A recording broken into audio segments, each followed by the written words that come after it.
Whatever your vision for software-defined vehicles, get there faster with enabling technologies from Sonatus.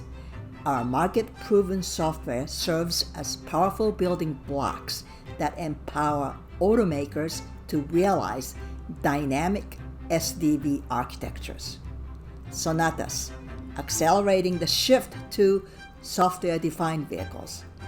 Learn more at www.sonatus.com.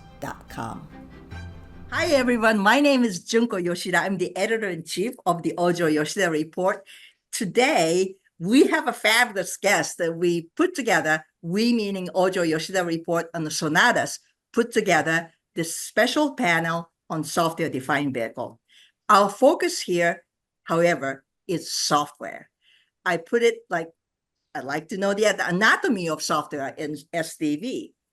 Everybody talks about SDV, software-defined vehicle, but I think it's kind of unclear what software-defined vehicle is and what software we're talking about.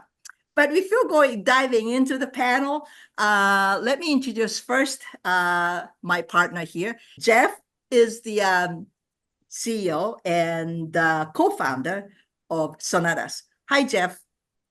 Hello, and thank you for having me on. And I'm very excited to be here and talk about one of our passions, which is software. And I'm very excited to be joined by our friends and I'll let them introduce themselves, from other leading companies around hardware and software and thought leaders. All right, very good. Moving on, I think we go by the alphabetical order by the company. So let's go with the Robert Day from ARM. Please. Hi, Junko. Hi, Jeff. Yeah. Appreciate you having me on. Yeah, my name's Robert Day. I work in ARM's automotive line of business. I also am ARM's representative on the governing body of SOFI, which is a software initiative particularly relevant to software-defined vehicle. Very good. And then we move on to the Elektrobit, that Dr. Moritz Neukichner, right? Yes, good. Yes. So, hi, my name is Moritz Neukichner. I'm with Elektrobit and a senior director responsible for strategic product management in the field of SDV. And we specialize in software solutions for vehicles. So this is really a home turf topic for us, and we're excited to talk about it. Very good. It's in your wheelhouse. That's good to know. And the next, and not the last, is Ray Cornyn from NXP. Hi, Ray. Hey, Uncle. Great to see you. Great to see everybody from the team. So I'm Ray Cornyn from NXP. I run the automotive processor team, and we're working on a lot of the new hardware that's going to run all of this new software-defined vehicle software. So great to be part of the discussion, and thanks for inviting me. Thank you. All right. So I really want to go dig deeper into the software part of this discussion, but before, to set the stage and set the tone, I would like to ask everybody on the panel what software-defined vehicle means to you. Do you want to start, Jeff? Sure. First, a bit of perspective that I think one of the things that we bring here at Sonatus that might be a little different is many of us came from the world of IT. So myself, I worked on data center, cloud, service provider infrastructure, and software-defined technologies arose out of that industry. Back in 2005, I think a paper from MIT really talked about what a software-defined network was. And then it expanded to other institutions in academia. And I was at Cisco at that time, where we delivered software-defined networks. And then we went on to talk, to basically introduce products around storage, around cloud. And at that time, software-defined really meant being able to orchestrate and to control different aspects of hardware in an abstract way that allowed more and more people to participate in the ecosystem. Now, fast forward, I think some of those principles remain in automotive, but that definition has expanded. And now I think if you talk to 10 different people in automotive what software-defined vehicle means, you'll get 15 different answers. You know, and I think our approach is that we feel that this is an open discussion and everybody is right, because this is the ecosystem where everybody is involved in, and is expanded to talk about now cover every layer of every aspect of software in a vehicle. And we agree with that. I think there's room for everybody to innovate here. Where Sonatus views our participation in the software-defined vehicle movement is we're all about kind of that middleware aspect and what we call infrastructure services. So it's about connecting vehicles, it's about updating vehicles, it's about enabling flexibility in vehicles, it's about allowing vehicles to be data-driven, right? Where OEMs and tier ones and all the suppliers and everybody in the ecosystem relies on data to make decisions about technology, about features, about how they run their business. So all of those things combined are essential in our minds of a software-defined vehicle. And ultimately, that delivers what we think is a platform for innovation, right? So to us, the end all and be all of a software-defined vehicle is that it is a platform that changes and that enables more and more innovation. All right. Jeff covered a lot of ground on the SDV just now, but I'm going to ask Robert here. What do you see? I mean, you know, ARM is not exactly a OEM, right? And you're not exactly a chip company either. You're the IP vendor. So tell me what SDV means to you. So Junko, it's really interesting because you know, in the automotive world, we've traditionally looked at modules or ECUs powering the vehicle. That's kind of the traditional way. And yeah, there was some software in there that was doing some of the magical stuff, but it was more, hey, we've got this box here that does this function. What we're seeing now is with the software-defined vehicle, it's going to be the software which may or may not run on an ECU. It may well run on some different architecture within the vehicle. And this software is what's going to power the different functions within a vehicle. And this software is going to have a life. So unlike now where a module is your module and that's what goes in your car when you buy it, now the software-defined vehicle is going to be an updatable, an upgradable, a changeable a set of functions in a vehicle. And that's kind of the really interesting part is how does one achieve that? How does one shift an industry from being kind of module driven to being software driven? And hopefully we'll talk a lot about that today. That's great. All right. I'm going to go to the Moritz. Tell me about what you see in SDV. So when I look at it, I think about what's going to be the value for the customer, for the end customer who actually buys a car. And when I look at it today, when you buy a new car and you drive off the dealership, it's the best car it's ever going to be. After then, it's only going to be downhill. This is what we want to change. So it's not just about adding update capabilities to roll out the next security patch. It's not about just adding more software. This is what I would call software enabled. So when I look at a rocket that goes to space, that's software enabled. Can't build it without software. And well, it is a rocket and it's going to stay a rocket and not change significantly. So what software defined means for me that you can actually change the key functions or the nature of a device through changing its software. And I think this is what we've seen in the smartphone market so much. Right now, all smartphones pretty much look the same. And do you really care about what your smartphone is? You care about the ecosystem of functions that the smartphone brings. And this is the fundamental transition that we now want to make in automotive, to actually enable to change key functions of a vehicle. Yes, the vehicle will remain a mobility device. It's not something that you are going to put in your pocket. But the point that you actually bring new value and new innovation. So as Jeff said, looking at it as an innovation platform, that's really at the core of a software-defined vehicle. And I think this is really, and this is where I have to not agree with Jeff. I don't think all definitions are right. There's just too much noise in those definitions, too much overloading of buzzwords. And no, software enabled is not software defined. Yeah, you bring an interesting point, but I guess OEMs might disagree that they like to say that their car matters, right? When you ask me, do you really care what kind of mobile phone you have? I think OEMs do care what kind of cars people driving. But we're going to come back to that later, Moritz. Let's go to Ray. Okay, that's unfair to put me on at the end, but but let me address. It's interesting when we talk about software-defined vehicles, and I like where it's the point about today the car when you drive off the lot is the best it's ever going to be. And the concept of the software-defined vehicle is that effectively it's the same as when you take your new tablet out of the box. This is it just starting.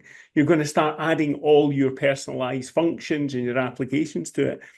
And the limitation so far has been very much that what's been rolled out for software-defined vehicles has really just been that infotainment kind of smartphone part. The really interesting bit that I see is when it starts to become further into the functioning of the vehicle and the new capabilities that you can start to add by being software-defined. The problem that we have in the industry today is that today's cars are based around kind of organically grown architectures that started maybe 30 years ago, and they are really difficult to update. So a lot of the work we're doing is on the new architectures that are designed so that they can be easily updatable and upgradable. And so that's, I love the idea of software-defined vehicles, but I think we're really just at the beginning at the moment. I think over the next 5 to 10 years, we're going to really see what they can deliver to both the customer experience, but also the economics of the whole car industry as well. Very good. All right. So what I would like to do next is, I think everybody touched upon SDV from slightly different angles, but bring it back. I would like to ask you guys to help me understand different types of software that have roles to play in software-defined vehicle. I always joke that when Ray Cornyn in one of the panels, he said, well, SDV is not all about Angry Birds. And people are a little confused that there's an application software, the software that runs on cockpit, and software runs inside the car, real-time operating system, and then some middleware inside the car. So break it down for us, Jeff, first. What are the different components of software inside software-defined vehicle? I think where you started was around the application layer, which is where consumers see, right? So that is your infotainment, in some capacity, the instrumentation cluster. And those are considered applications that perhaps the end user has visibility and interacts with. But there's a whole host of layers, what we call underneath that application layer, that makes it possible. So there is a cloud component, right? There's an orchestration layer. How does the car interact with the cloud? I think that's an important layer. We happen to call that layer a control plane, right? Where now you're really decoupling how you orchestrate and how you communicate between a fleet and individual vehicles. So that's one layer. Going down, there's what we call the middle layer, right? And I think middleware has a very, very broad term in the industry. And that includes things like hardware abstraction, for example, which is an important layer.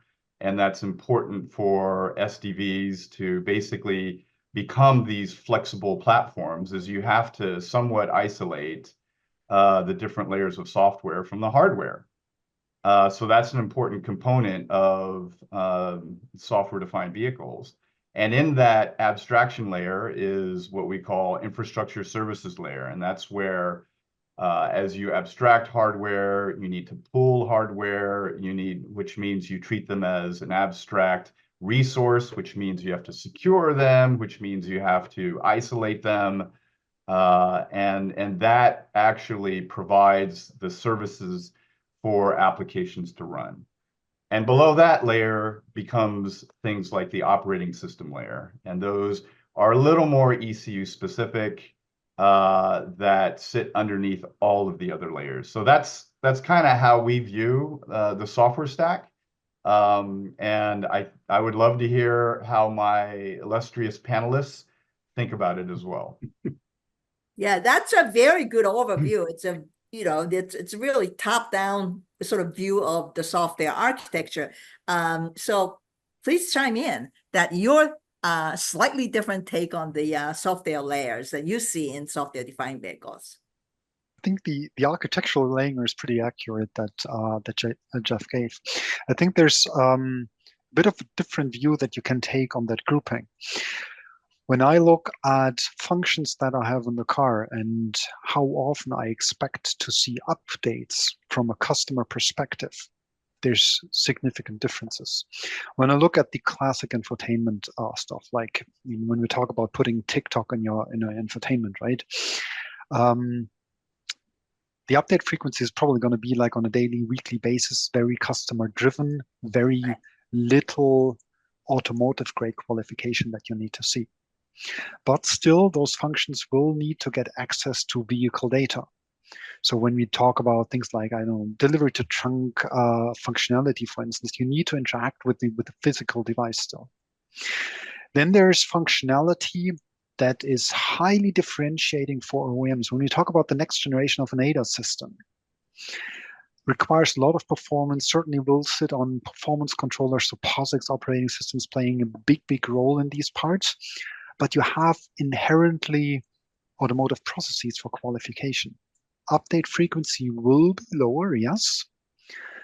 But because it's so differentiating, everyone will still push to get these functionality into existing vehicles in the field because it actually tells them apart from the rest. Then when we look at zonal architectures, you have those real-time controllers, the bigger ones where you actually will need to have updates because you may need to change data rates of cameras for the next gen application. But again, we're talking about real-time controllers, so the design process is a bit more intricate, validation is a bit different, so probably we'll have even slower update cycles. And then there's the world, well, washer wiper or these kind of things. Well, I'm not even sure whether you actually need updates or whether it's just going to be a smart sensor or actuator, but it's a different beast. And what I see in the EE architectures is that we start grouping more and more according to the update cycles rather than functional domains, so that you can manage the software with high change needs in the same kind of manner. And I think this is where the architectures are really going to change in comparison to what we've had in the past, because you start moving some functionality over from real-time controllers to HPCs because you don't need the real-time, but you actually want to get this fast update cycles. Yeah, I think you're getting into this really important areas where I think you're talking about two things. One is, from my understanding, is how often do you update? Does your software needs to be updated? That's number one. Number two is that mixed criticality. Some software needs really, you have to take care of the safety, security, while the others are not so much, right? So I think that I'm going to go straight to Ray at this point, because you guys have been actually given a lot of thoughts about mixed criticality and that sort of, the architecture of the SDV itself. Yeah, and certainly, and Moritz point about, the different update rates, and, you've got, you'll call it mission critical applications that run on the vehicle, and you get maybe more infotainment customer items. And, one of today, they tend to be separated into individual ECUs. So the actual influence in each other can be kept fairly limited. But as you move to more centralization, you're having to develop architectures that can understand, the different level of criticality between the different tasks and be able to isolate. And maybe this is an ASIL-D safety function and it needs to run in this critical domain. And maybe this is an infotainment one. But you do want to be able to kind of still centralize those functions, because today in most automotive applications, the actual function will be in a discrete ECU. And most of the ECUs have very limited upgradability. You can't suddenly go, I've got this wonderful braking function, but it's 14 megabytes. And you go, the braking controller's 2 megabytes. So if you start centralizing, you get a lot more flexibility. But to do it, you have to understand you're now dealing with mixed criticality tasks on the same piece of hardware. So that's a lot of work we've been doing on new architectures. Is all about having to accommodate that and ensure a safe and reliable system.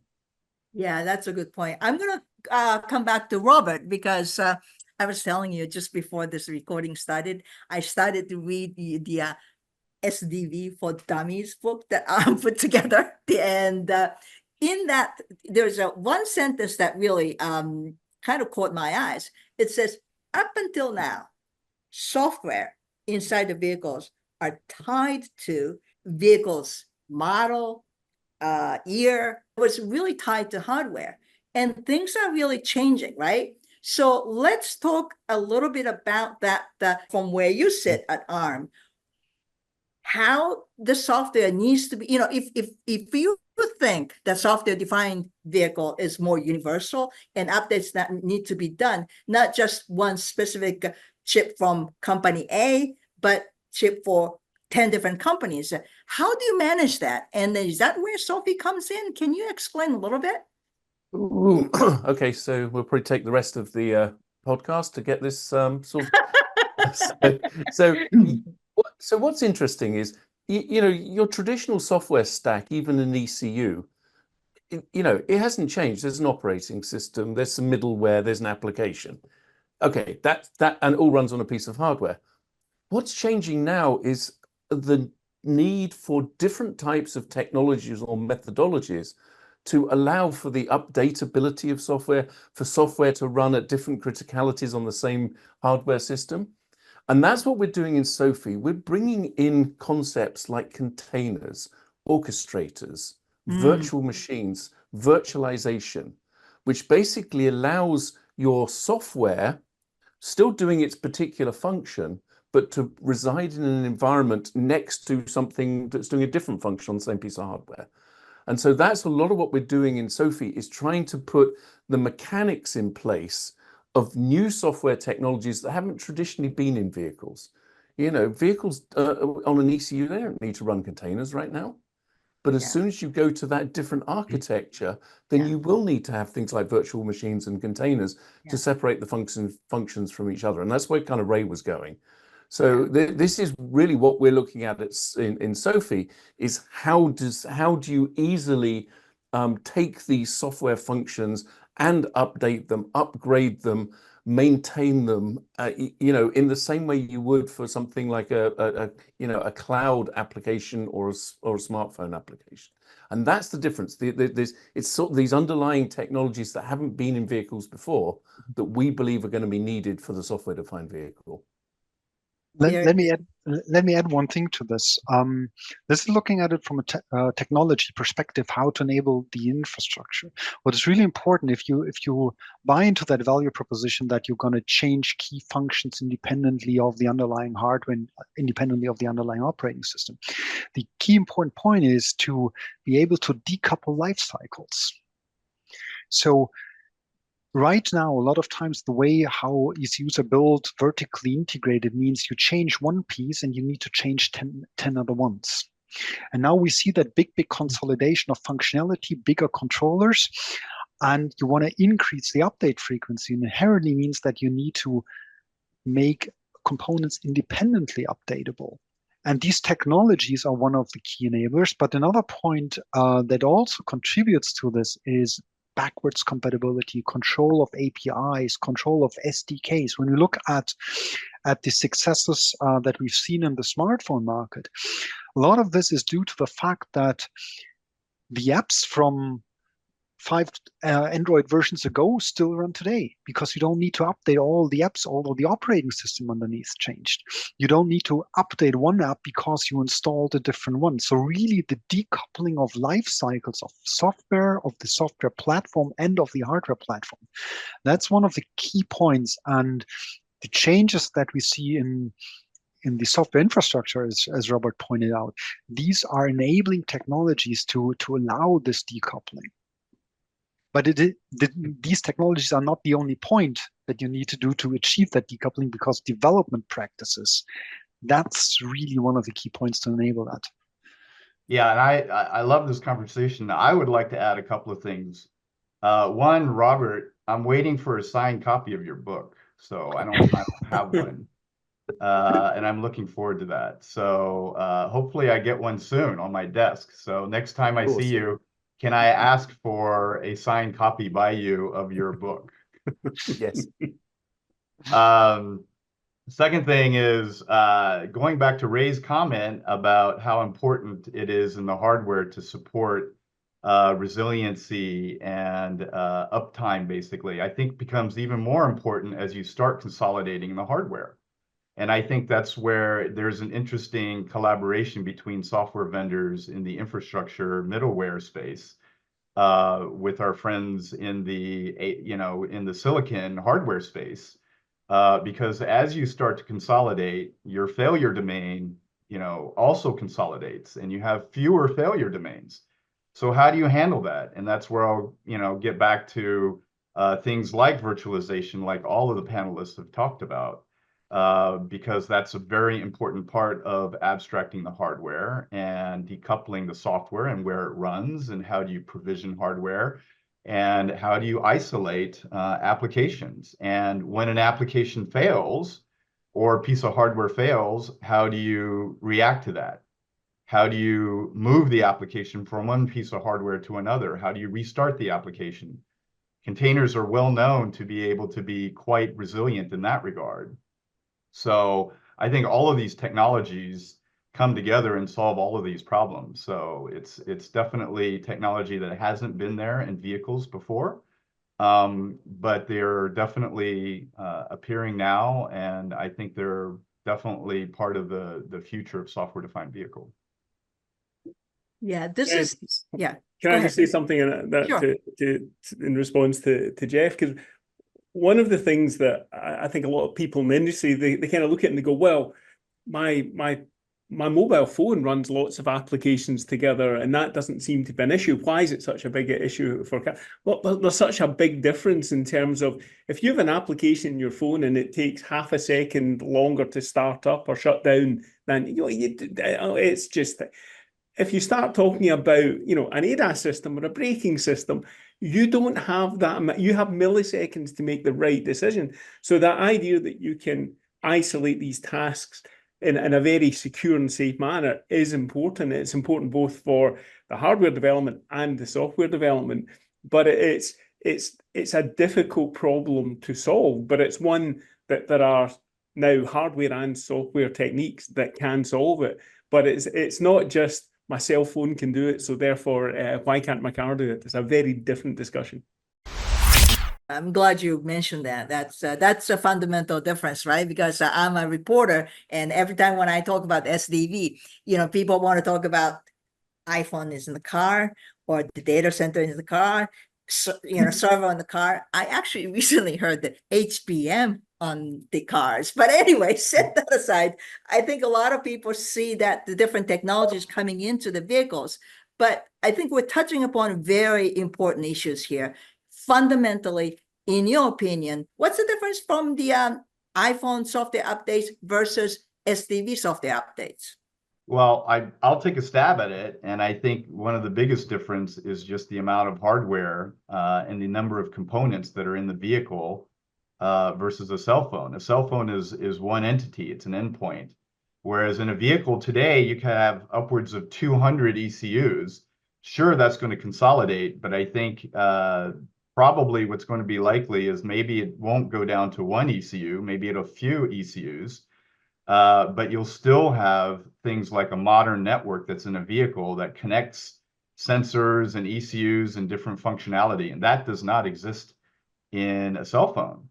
So when you're talking about updating what essentially is a distributed system, it's orders of magnitude more difficult and complex and brittle than updating, a single platform, a single CPU that exists like in your laptop or your cell phone.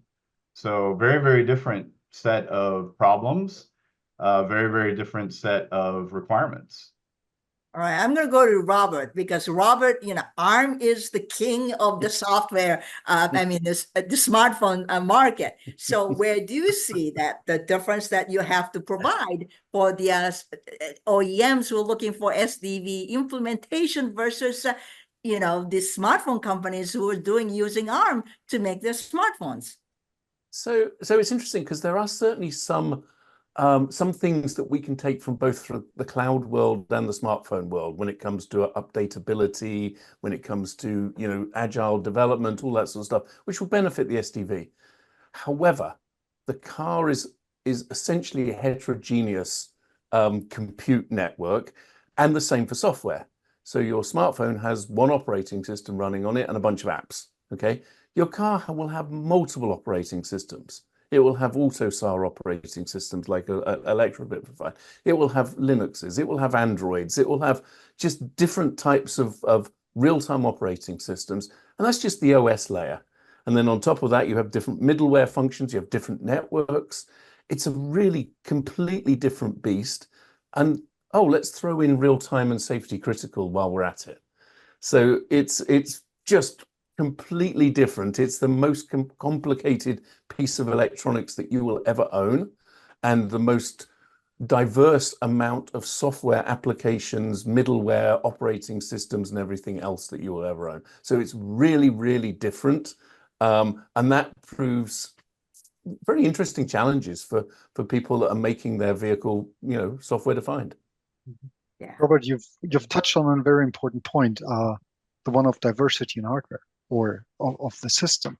So I think actually the industry has done a very poor job over the years to reduce number of variants in vehicles. When I look at how many different suppliers, how many different chips, how many different software platforms are even residing within a single vehicle, let alone over different vehicle generations, that significantly adds to the complexity. I mean, if you now take something like a braking function that is distributed over several ECUs in the car, and now you want to make an update, to how many different companies do you need to talk to make that change?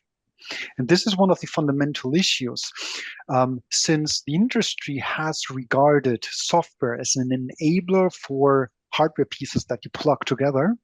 They never really looked at that. And now once you start doing software updates, you need to look horizontally, not at vertically integrated pieces of hardware. And once you do that, you really need to start reducing variance. And I think this is what we see in a lot of the EV startups today. It's reduction of EE architectures, really a lot of consolidation. With all those automotive software platforms that we see across OEMs, it's about consolidation of software assets. We don't want to have 5 different POSIX systems within a single vehicle because it doesn't make sense, because you still need to manage that complexity. And once you start updating, you need to touch each and every one of those. I mean, just imagine having a common Linux vulnerability and have 5 different distributions in your car. Well, you start analyzing the same stuff 5 times. So that doesn't make any sense. Yeah, I hear the pain in your voice, Moritz. And I think part of the reason, Ray, you may be able to explain to us that the chip company is finally actually bringing together some of the platform-based solutions that actually applies to not just one single car, one single model, one single company, but actually you are actually trying to address the issue of the platform that actually pre-integrated with both software and hardware. Can you explain that a little bit? Yeah, it's kind of interesting. One of the when Robert was talking about, this is the most complex piece of electronics you'll ever own, which is 100% true. And one of the benefits that some of the newer startups have had is that they effectively been able to define that platform right from the ground up and do all their own software, and it's made that. And I always feel a lot of sympathy for the traditional car companies, because they've got all these, platforms and complexity that they've got that has been built up over the years, because they, maybe they sell 10 million cars, but they sell 400 different variants. And, the new guys basically do one architecture. So trying to get a platform that the car companies can actually work on. So we've been working along with a number of our partners on, the idea of a software platform and hardware that then can be pre-configured with all the base software, so that the car companies and the tier ones actually get to just work at the application layer that they want to work. So, we work with ARM and we work with EB on a platform that I think you'll have heard we discussed called NXP Core Ride, which is intended to try and take I'll call it the hassle, the complexity of just starting to build platforms and give a kind of pre-configured, easy to use software that customers and OEMs can start dropping their applications on. So yeah, that's part of our major focus. And it's really about let's make the stuff that's annoying and difficult easy for our overall customers. Yeah, I would love to add to everybody's comments here, and that is, I think one of the challenges. Well, first of all, I agree with all of these points that it's a heterogeneous system, like Robert was talking about, and how there are all these different disparate. Everybody's doing their own thing that Moritz was talking about, and I think one of the challenges is the culture aspect. Traditionally, automotive OEMs, tier ones have been organized in these silos where everybody is responsible for a very vertical solution, a component. And when you're talking about software, it does, a modern software architecture is spanning across all the different hardware components. And so you do have to think horizontally. So how does an OEM in the tier one break down these silos and change their culture in order to build and accommodate and integrate modern software architectures? I think that's going to be a big, big challenge. Yeah, it's a huge issue. And yet, because it's not really a technology issue or technical issues, it's often less discussed. But if you talk to any OEMs or designers who working in SDV development environment, that is really the first issue everybody brings up, right? Yeah. And Junko, we talked earlier about the number of ECUs and the idea that now functions are spread across ECUs. We saw a case with one of the OEMs, and they had a really nice function they wanted to add to their vehicle, but the function involved 15 different ECUs from 5 different teams and 10 different tier ones. And so they had this idea, and they then realized that they had to put 15 change requests for software updates and hardware updates. And if you think the whole idea behind software-defined vehicles is if you can actually free the data, free the functions, you can then actually do that as a single function. But at the moment, some of this stuff is a little bit of a nightmare in trying to update, I'll call it today's vehicles. And with, as Jeff said, with the business structures that are currently there's a lot of things that need to change to make this all work. But it's funny because I was thinking we're all sitting here going, yeah, this is why it's complex, this is why it's difficult, but we need to remember the pot of gold at the end, which is all of the functions you can do and all the potential revenue streams for the OEMs and tier ones and software companies as we go forward. It's kind of difficult at the moment, but the opportunity in the future is huge for everyone. I like this pot of gold thing. All right, so this wasn't a part of my original questions to you guys, but since the CrowdStrike fiasco happened a week ago, or actually more than a week ago now, this is actually not so different from what we are trying to achieve in the automotive industry in terms of software updates. And without OTA, software update, I mean, SDV is not equal to OTA, but without OTA, software-defined vehicle, parts of the things that we are just talking about in this discussion won't be enabled. So tell us, what is your takeaway from what happened with CrowdStrike? Or is there any lessons you are actually taking from that incident? When we look at fleets of cars, that's critical infrastructure for any country. And now our goal, as we said, is reduce variance, harmonize software architectures to actually make more things the same. That will also amplify the impact that erroneous software updates will have. Right now, if you bring out a software update for a certain vehicle generation, well, typically people need to drive to the garage, and you'll probably notice very early that the cars don't drive from the garage anymore when something goes wrong. So it's the impact of an update gone wrong is fairly low. With widespread OTA and harmonized software architectures within the vehicle and across vehicle generations, the impact of such a situation will multiply. And I think this is also one of the reasons why automotive qualification, the qualification standards that we do have in place, still remain very relevant. I think that regulations like the UNECE R155, as challenging as it is for the industry, is very much needed, because we are in charge of a large piece of critical infrastructure for every country that is absolutely vital to any economy. And we cannot risk having ransomware attacks on this critical infrastructure. So really getting proper software handling into these pieces of critical infrastructure is absolutely essential. I think this is Yes. all part of the story of consolidation, right? When you consolidate everything, hardware, software, control plane. In this case, it was more about the control plane being consolidated. Your failure domain increases. So that means when there's a failure, it affects more components, it affects more vehicles, it affects more people. And I think that's one of the areas that, there is a trade-off between consolidation and resiliency and agility. And that's one of the things that the industry and the technology has got to mature more. Otherwise, it's going to affect all of us. To close, I think I would like to end this discussion with the upbeat note and with Ray's pot of gold analogy. I want everybody to tell us, what is your dream? What is the pot of gold you're seeing within your company and for the industry?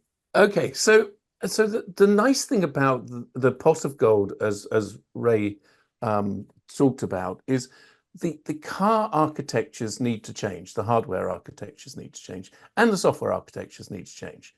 That's an opportunity, I think, for all of us. From an ARM perspective, what it means is that we need to keep delivering kind of high performance computing IP for the automotive world.